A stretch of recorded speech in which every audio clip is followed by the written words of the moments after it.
Welcome to the Europe Conversation. My guest today is Marta Kos. She is a European Commissioner for Enlargement. Commissioner, thank you very much.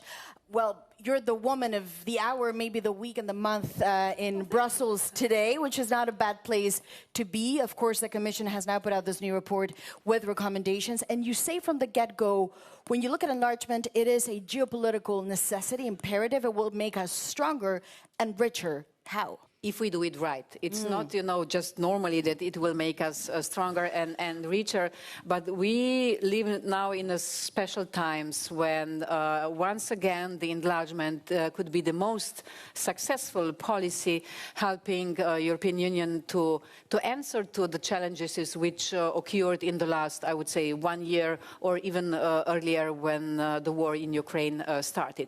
Meaning that I see enlargement as much more than just the enlargement. It is really the possibility for making our European Union stronger, as you have said.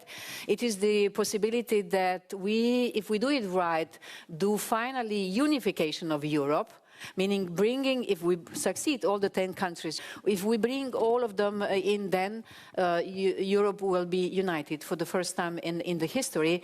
And this is somehow today, again, we are going back to why the European Union has been established. It is, again, a peace project, very important. What is happening in Ukraine, bringing Ukraine and also Moldova, it is about securing peace.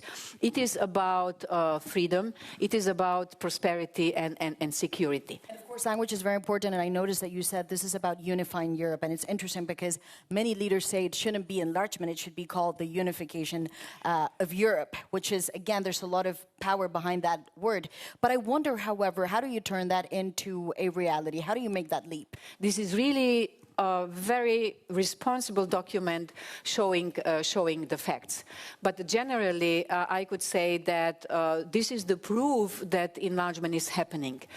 For the first time in the last years, the last time we have enlarged, it was 2013 with Croatia, and today the possibility, the realistic possibility exists that in the next years we will get new members. We have two clearly front runners or leaders in the process. We have two another countries we have where actually the development or progress has been huge in the last last year. Albania and Montenegro, and of course then Ukraine and Moldova. We shouldn't forget all the others. So, but now it is a kind of.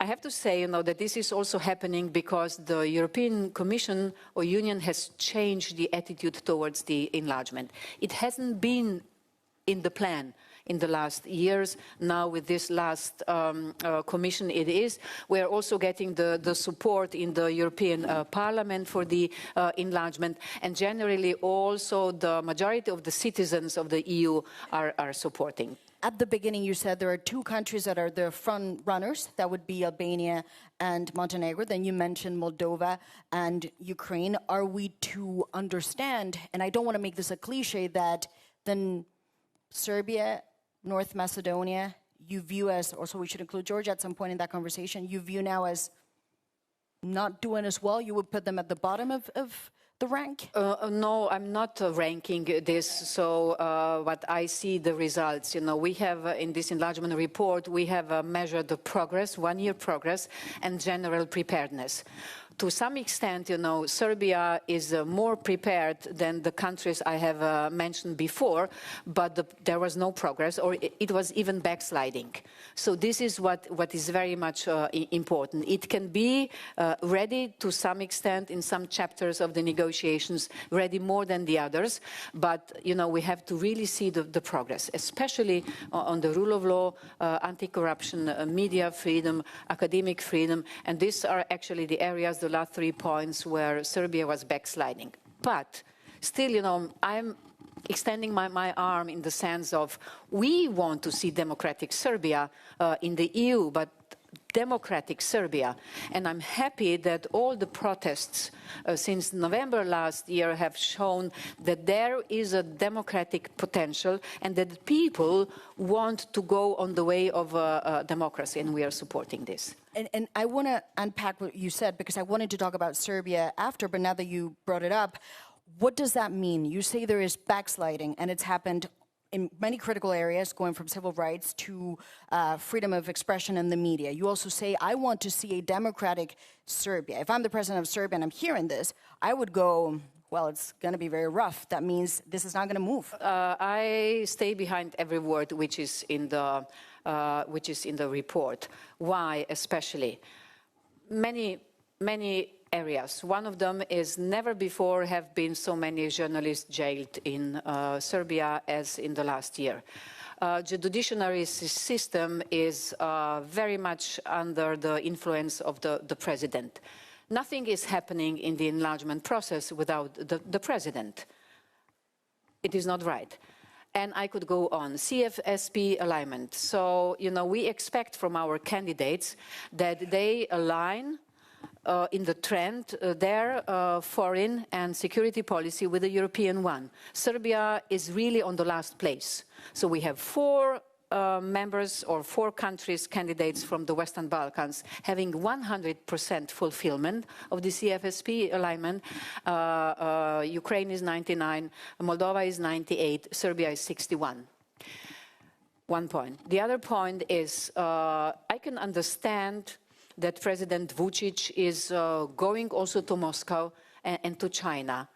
But we notice this. I can understand, I come from this area, I know about the relations between Serbia and Russia.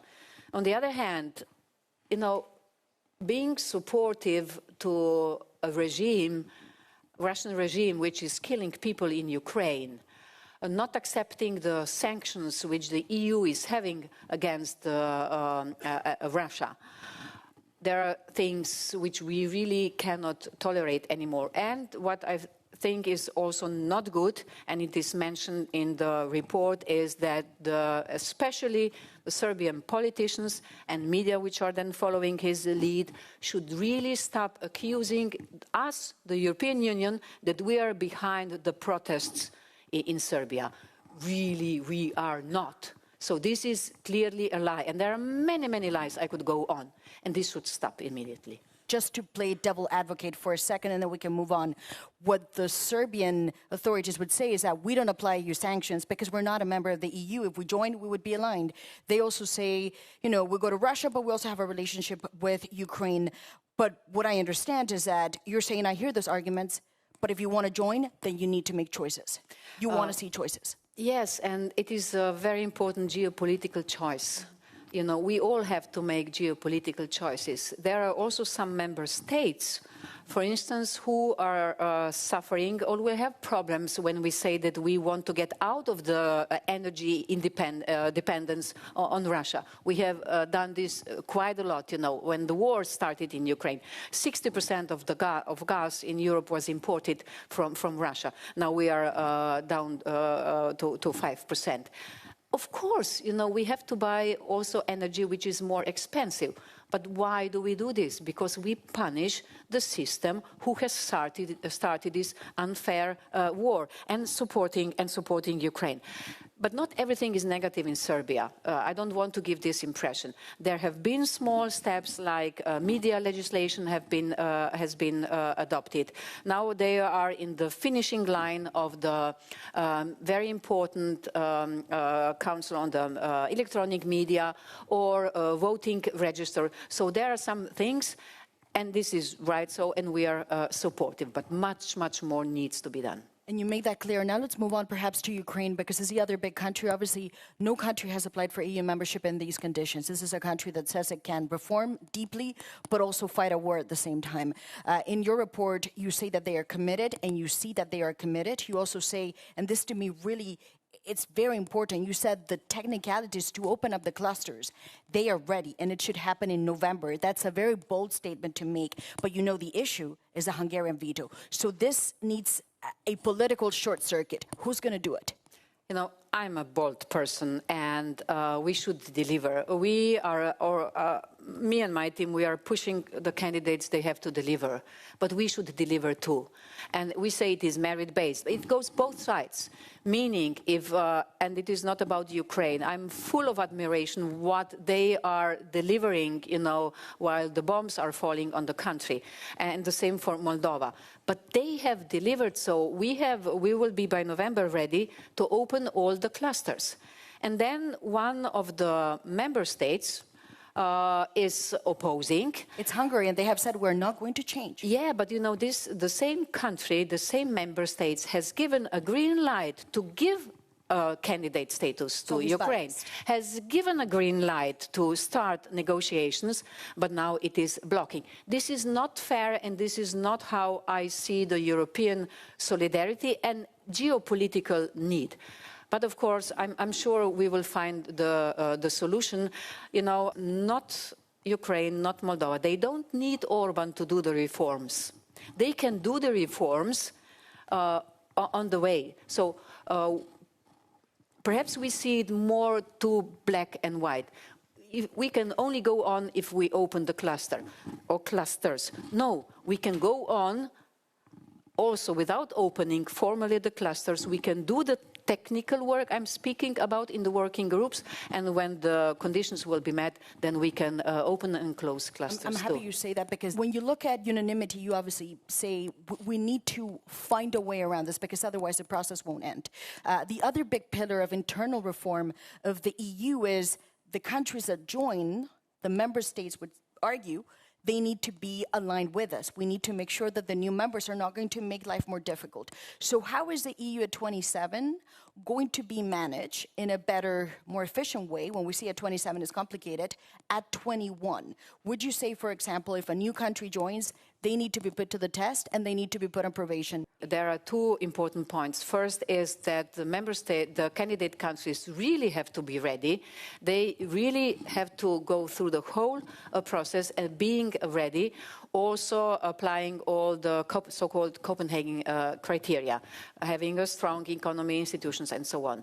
On the other side, we also have to be ready, and this is the parallel process. So the Commission will, in the next weeks, put out the results of the so-called pre-enlargement review, where we have to see inside us what we have to do, that we will be ready to function also when we will get some new members on board. You know, my country, Slovenia, joined the EU in 2004. 10 countries joined.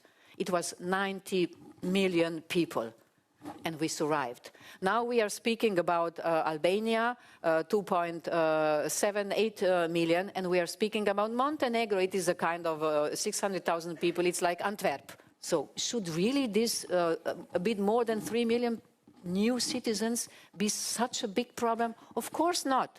But I can understand the concerns of the member states, of the citizens, and that we have to talk about it. So what I expect now, and I hope that we will do this together, all the stakeholders, to discuss about the future of the European Union, and it could also be that we speak about the decision-making process. Do you like the idea of Class A and Class B members? No, I'm strictly against, but this is my personal opinion. No, we cannot have two-class members.